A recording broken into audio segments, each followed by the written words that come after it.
네, 안녕하세요. 이번 영상에서는 화상 수업 서비스에 대해서 쉽고 간단하게 알아보도록 하겠습니다. 먼저 로그인을 해준 다음에 개설된 학급, 다음 화상 수업을 개설할 학급에 들어가 줍니다. 들어가면 여기 조회와 종래, 화상 수업이 생긴 게 보이고요. 오늘 저희가 만들 거는 강좌 관리, 여기서 조금만 내려주면 강좌 등록이 뜹니다. 강좌 등록에서 바로 화상 수업으로 만들 수 있지만 안쪽에 주제를 추가해주는 식으로 하려면 일반 수업으로 하는 게 좋습니다. 노출 일시를 9시 정도로 설정해줍니다.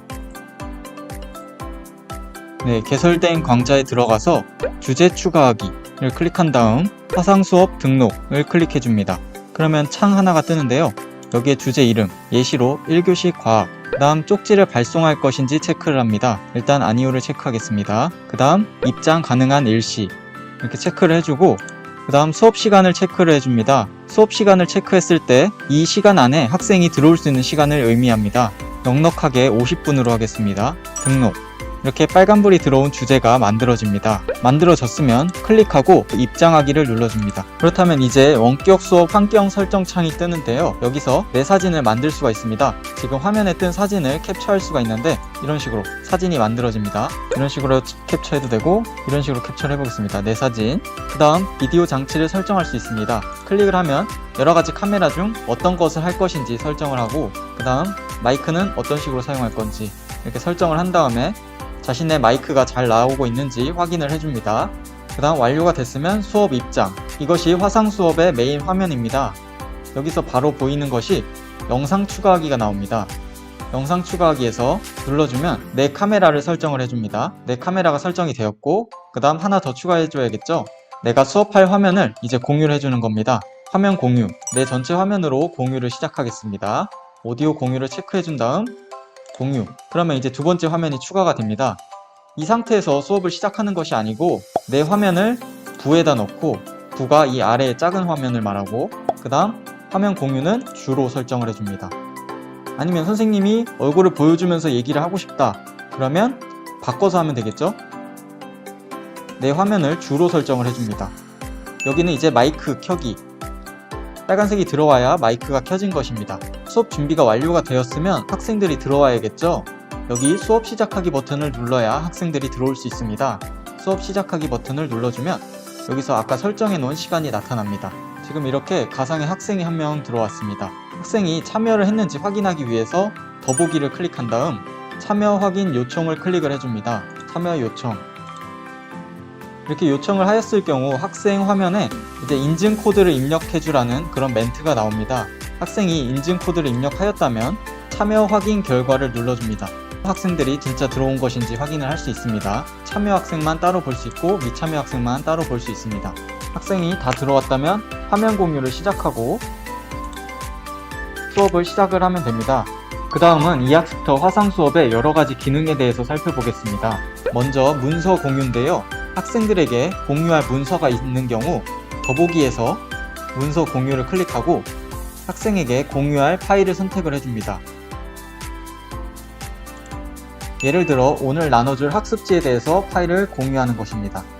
이렇게 자료 올리기를 선택해주면 됩니다. 학생들은 더보기에 가서 문서 공유를 클릭한 다음 이 문서를 다운받을 수 있습니다. 다음은 둘러보기 기능입니다. 학생들을 한 명씩 이제 둘러볼 수가 있는데요. 먼저 주화면을 빼준 다음 영상 추가해서 둘러보기 기능이 있습니다. 둘러보기 기능을 클릭한 다음 이거를 주화면으로 설정을 해줍니다. 그렇다면 이제 모든 학생들의 화면이 나타나게 되고 학생들의 얼굴도 확인이 가능합니다.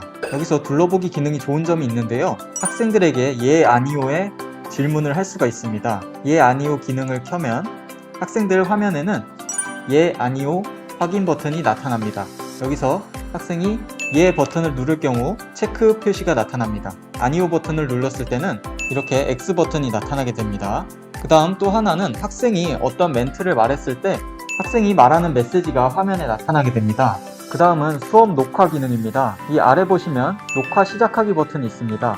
이 버튼을 누르면 지금 수업을 녹화를 할 수가 있고 이 녹화본을 오늘 수업에 참여하지 못하는 학생한테 제공하여 대체 학습 자료로 활용을 할 수가 있습니다. 녹화 화면을 설정하고 오디오 공유를 한 다음에 녹화를 시작을 할 수가 있습니다. 녹화가 끝났을 시는 다시 이 버튼을 눌러주면 바로 다운로드가 가능한 모습을 볼 수가 있습니다. 그 다음은 화면 판서입니다. 화면에 직접적으로 판서를 하고 싶을 시 화면 필기 버튼을 눌러줍니다. 화면 필기 버튼을 눌러주면 브러쉬 설정을 해주고 색깔 설정을 해준 다음에 화면에 이런 식으로 글씨를 써주면 됩니다. 네, 그리고 모두 지우기 기능도 있고요.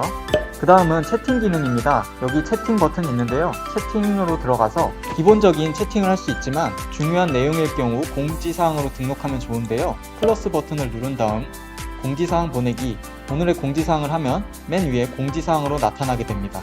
그 다음 웹 링크도 보낼 수 있고, 그 다음 특정 대상에게 귓속말, 이런 식으로 귓속말을 보낼 수가 있습니다. 또 좋은 기능들이 있는데요. 먼저 주 영상에서 선생님 화면을 꺼주시면 됩니다. 주 화면을 끈다면 여기 학생 이름 옆에 발표하기 기능이 켜집니다. 발표하기를 눌러주면 이 학생에게 발표를 요청을 할 수가 있습니다. 학생이 확인을 눌러주면 그러면 이제 특정 학생이 발표를 시작하면 됩니다. 그 다음 발표가 끝났을 시 중지를 눌러주시면 됩니다. 그 다음은 학생이 수업을 듣다 보면 질문이 생길 수 있습니다. 그럴 시에는 학생이 더보기에서 질문하기를 클릭을 해줍니다. 질문하기 요청이 되었습니다. 그렇다면 교사 화면에 질문 수락이 뜹니다. 질문을 수락할 시에는 주 화면을 꺼줍니다. 주 화면을 꺼주고 질문 수락. 그러면 이제 학생 화면이 뜨고 학생이 질문을 시작하면 됩니다. 질문이 끝난다면 다시 중지를 눌러주시면 됩니다.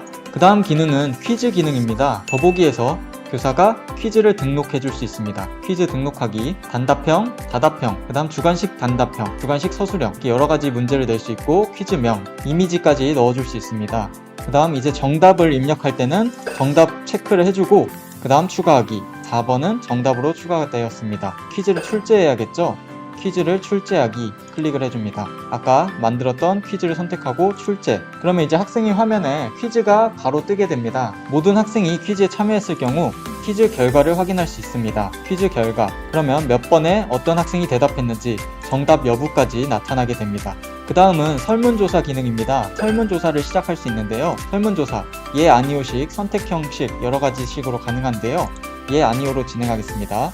수업이 유익했나요? 예 아니오로 질문을 하면 학생 화면에 설문조사 창이 뜨게 됩니다. 그렇다면 바로 설문 결과가 나타나게 되는데요. 이렇게 아니오를 체크를 해줬네요. 그 다음은 이제 수업이 끝났습니다. 끝났으면 수업 종료를 클릭을 해주면 됩니다. 수업 종료를 클릭한 뒤 환경 설정 창이 뜨는데요. 이 설정 창도 꺼줍니다. 수업이 종료되고 난 다음에 학습 현황 확인을 할 수 있습니다. 아이들이 학습을 했나 확인을 해줘야겠죠. 학습 현황에 들어가서 학습자, 참여 시간, 학습 횟수 이렇게 나타나게 됩니다. 네, 여기까지 이학습터 화상 수업에 대해서 알아봤는데요. 다른 화상 수업 기능보다 여러가지 기능들이 많아서 좋은 것 같고 또 어렵지 않고 쉽게 사용할 수 있어서 더 좋은 점이 많은 것 같습니다. 선생님들도 이 기능들을 잘 익혀서 다음 화상 수업이 진행된다면 잘 이용하셔서 좋은 수업 하셨으면 좋겠습니다. 그럼 여기서 이번 영상 마치도록 하겠습니다.